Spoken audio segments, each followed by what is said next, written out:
Nashik TCS धर्मांतर प्रकरणातील आरोपी निदा खानला अटक। छत्रपती संभाजीनगरमधून नाशिक पोलिसांनी घेतलं ताब्यात। निदा खानवर नाशिकच्या मुंबई नाका पोलीस ठाण्यात गुन्हा अटकपूर्व जामिनासाठी निदा खानचे प्रयत्न सुरू होते।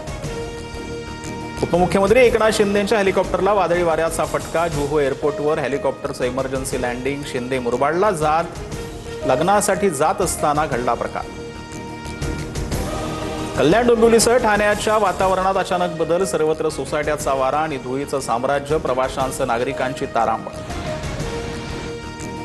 राज्यातील अनेक जिल्ह्यांना आज अवकाळी पावसाचा तडाखा। नाशिक, नंदुरबार, अकोला, अमरावती, वाशिमसह बीडमध्ये पावसाच्या सरी। उकाड्यापासून नागरिकांना दिलासा।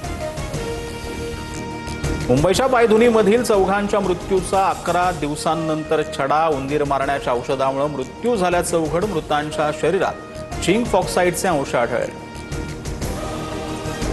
2029ला देखील सुनेत्रा पवार बारामतीतून निवडणूक लढवतील। सुनेत्रा पवारांनी मुख्यमंत्री व्हावं अशी बारामतीकरांची इच्छा। जय पवारांचं वक्तव्य।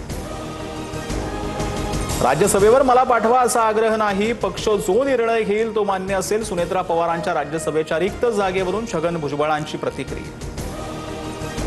नाशिकमधील रिंग रोडवरून नवा वाद। महिलांवर दडपशाही सुरू असल्याचा संजय राऊतांचा आरोप। शेतकरी महिलांच्या तक्रारीनंतर राऊतांच्या जिल्हाधिकारी कार्यालयात ठिय्या। अधिकाऱ्यांना विचारला जाब। तमिळनाडूतून सत्ता स्थापनेसंदर्भात विजय थलपतींकडून पुन्हा राज्यपालांची भेट। तर आधी बहुमताचा आकडा सादर करा मगच शपथविधी। राज्यपाल अलकेकरांची भूमिका। सूत्रांची माहिती। पश्चिम बंगालमधील ममता बॅनर्जींचं सरकार बरखास्त। राज्यपाल RN रवींचे लेखी आदेश। ममता सरकारचा आज कार्यकाळ संपल्यानं निर्णय। ममता बॅनर्जींनी राजीनामा देण्यास दिला होता नकार।